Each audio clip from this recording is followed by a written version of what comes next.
Okay, here's the grid. Yumiko beat WFZ 2-0? No, it was 2-1, right? Or was it 2-0? I'm not sure. XiaoKK beat XiaoKai 2-1. WFZ played XiaoKai for third place, and he lost. So XiaoKai once again proved that he is really, really, really good in Undead Mirror. And now we're waiting for Yumiko versus XiaoKK in the grand final of IFeng Cup number 75. Remo, are you ready? Yep. Okay, let's start this in 3, 2, 1, go. I'm so glad that you continue to kill all the hype I'm creating. I enjoy doing it myself. I know. You're like the Grinch of Warcraft hype. No, I never do it with live games. I just do it with replay casts. That's right. Because I'm a good guy. What? Can the org actually get here in time to punish this? Well, it's close position, but I think he can. At least not to grab the rock golem. But oh, if he gets it with a peon, I'm gonna scream like a girl. Damn, peon dies. It's just a replay, Remo. Why so excited? Because that's still the most satisfying thing that can happen in the world. It's so amazing. And then you type in chat ? And then you watch him tilt. Okay, this is what I mentioned. You're not fast enough to get the rock golem, but you will be able to get peasants. First one, second one, and probably the third one. So, one more hit. Yes, he gets the third one. What a very long katana. Yep. He also lost one peasant to creeps, by the way. So 4 peasants lost. That's so I think this answered painful. Your question? Yeah, it did. So very unfortunate start for Yumiko. Of course, only 33% chance that you get the unfortunate spawning positions. Isn't it even lower? Well, no, because there's 3 possible spots your enemy can be, and one of them's bad. That's pretty. That's right. Pretty simple, bro. Oh, me and math, bro. Don't start it. Well, he found the Scourge Bone Chimes, which are not really good. He's also gonna have a hard time reaching level 3 by the looks of it. Then again, Archmage can creep those little green camps solo, but he's gonna need like 4 of those to get level 3, I think. Yeah, evasion creeping, as Mr. Grubby calls it in his Warcraft 3 commentaries, who will continue, by the way. We got that info on Gamescom in the exclusive interview that we did with him. 1 hour with the King of Orcs, available on our YouTube. But let's focus on the game first. Blade Master getting level 2 here. Null Overseer obviously provides some, with claws of attack. And yeah, this could be a solution for winning this game, because obviously Yumiko is the better player of the two. Human is considered better against Orc than Orc is versus Human. So the numbers spell disaster for XiaoKK. But let's see what he's able to do here on TM. Yeah, he is doing the typical thing, going with separate forces in many places so the Blade Master can't be in all of them at once. And honestly, the Orc is not trying to make an effort to find the human at all. He's just creeping himself, which is nice and all, but I feel it's way more important to keep the Archmage down. Yeah. Yeah, you may be right. How's the tech going? Well, he is ahead in tech. No expansion from Yumiko. But there is a war mill for XiaoKK, so he is already preparing for a tower push of some sort. And interestingly, Yumiko is going up here at level 3 now, by the way. Simultaneous creeping of the militia of the rest of the Goblin Lab. I was wondering, like, why is he going up here without level 3 and with no tier 2 buildings? But now he has level 3, tier 2 has finished. And yeah, because he wasn't pressured at all, well, apart from the very, very first creeping, he is now level 3. Oh, Surround, Grunt escapes it. And yeah, there is a lumber mill back in the base of Yumiko, so the possibility of a tower rush is alive. There's Beastery and Spirit Lodge obviously for the Orc. No Shadow Hunter yet. And nice timing from Yumiko. Destroying that Beastery means no Raiders, no End Snares until the first push. Yeah, but only now tier 2 has been reached for Yumi, and he doesn't have the resources to get a Beastmaster. Actually, he just got one. So, he lost the Bestiary, yes. If he loses the Spirit Lodge, that's gonna be disastrous, though. And maybe he is. The Shadow Hunter is so late, man. The early War Mill really cut into that production of the Shadow Hunter. Oh, it's gonna be so close with the Spirit Lodge. I think he is gonna lose, and all, of course, thanks to the level 3 Archmage. He's making all of this happen, and yeah, he loses the next tier 2 building. This throws him back by so much. By the way, Beastmaster almost around with the peons. Pretty nice little move there. Level 3 now for the Blade Master. He is an absolute killer, but it's only a level 1 hero, which is buying so much time. Blade Master really wants to get that kill, is gonna get that kill, loses more Boros though. All the meanwhile, the peons are not harvesting resources. And yeah, 34 out of 30 supply with no tier 2 buildings. If a tower rush is coming, it's gonna hurt like crazy. Yep, and he is kind of preparing with the Arcane Sanctums, with priests and sources, of course, to aid him in the push. But yeah, what can XiaoKK do here? He can't really leave his base until this point because there were still summons harassing. It was really close, by the way. The Archmage nearly trapped inside the base, but the Blade Master revealed himself a split second too late, so he could escape the Orcish borders. And yeah, we have no shop, by the way, so no ivory towers. Yeah, and no heal sell-offs and no clarity potions, but maybe he's just bringing militia and distract with some towers. Yep, he is pulling militia, and then maybe he's building the shop in the Orc base. XiaoKK taking a risk here, getting the mercenary camp free. He got the big potion of mana. That is really good because he has a heal self. Will he get some mercenaries? Yes. Okay, that will help him at least a bit. He knows that the human is coming, and he takes some time off the militia duration. That's good, but still it's 44 versus 41, and hero levels are 3-1 against 3-2. So yeah, okay, kinda in favor of the Orc actually.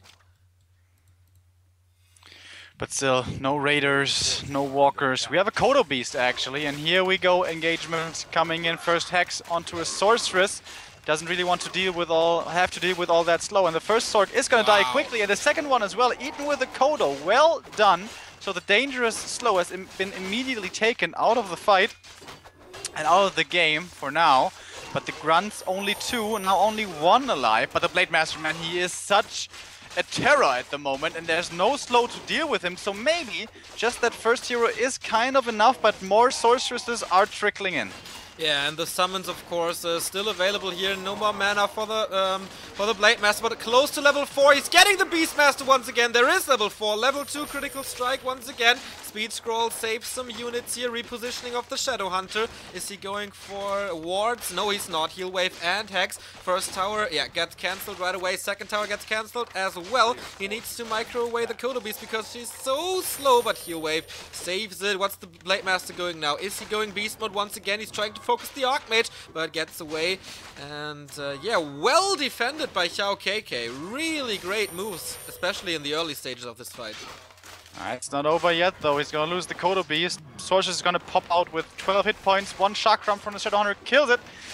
He tries to still go for the tower. He could have gone for the peasants easily this entire time he's been attacking, because he's not gonna get the tower, man. He loses more headhunters. What piercing damage actually in the end turns out to be the right move. So I really like his micro, and he's being rewarded here. Level 3 now for the SH. Only 1 heal wave remaining though, and only 1 unit also available to the Orc player.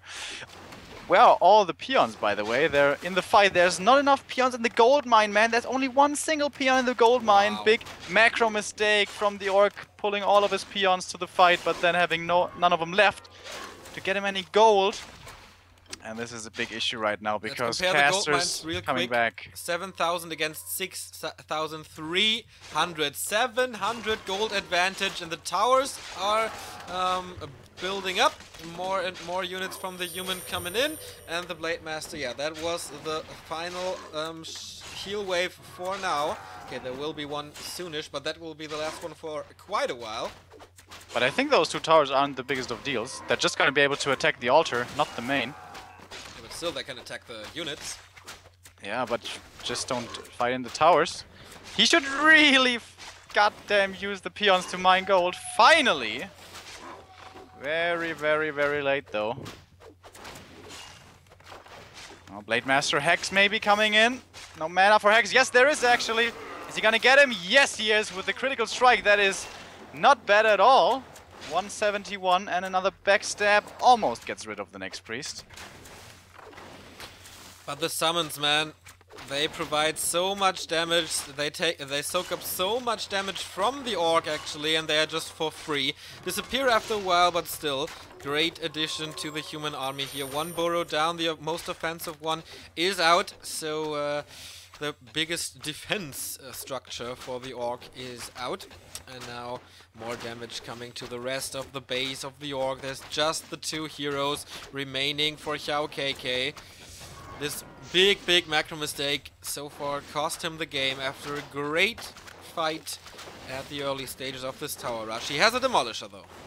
He has a Demolisher, but usually that Demolisher is only really good when your army is so strong that the human cannot really engage you outside of his towers.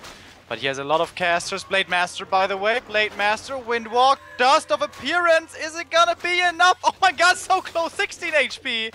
Holy Jesus and Sweet Mary. Just barely saving his first hero there. Loses the catapult. And this is the death by spooning.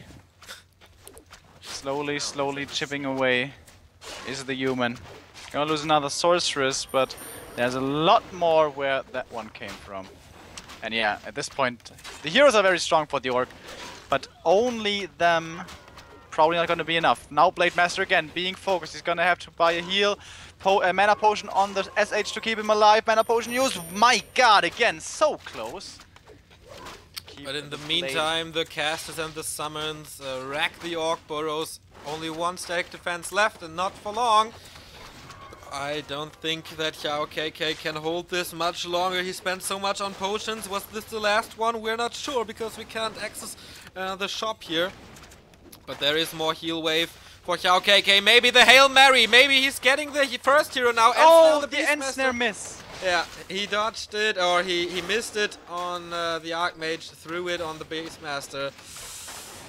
GG! Yeah, that cost him the game at the end.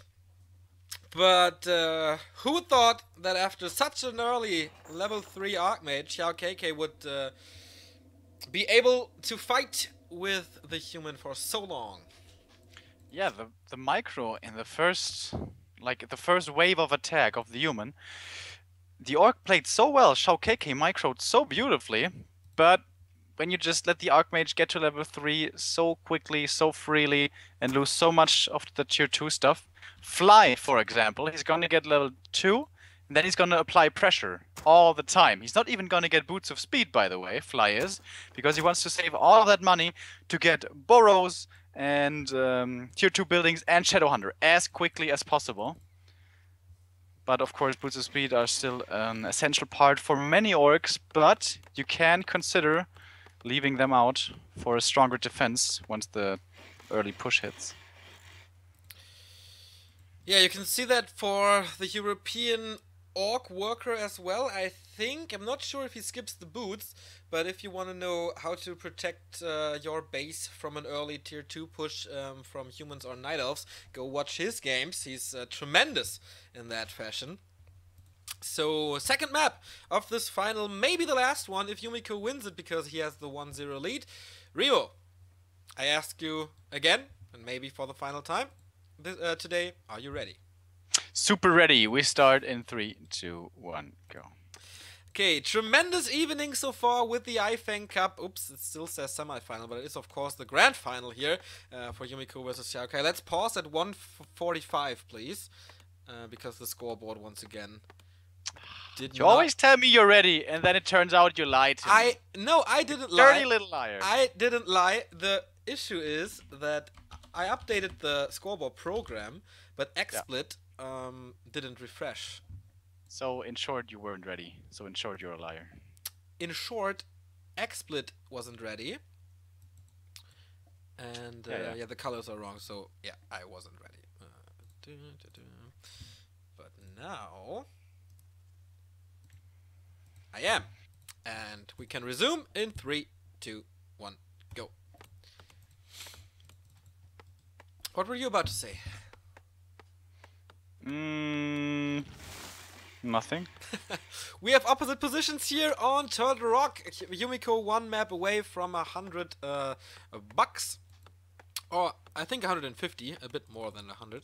And yeah, opposite positions, so this means the distance between the two bases is not that big, and this one shop is so important because the Watch Award will provide vision over the lane throughout the entire game.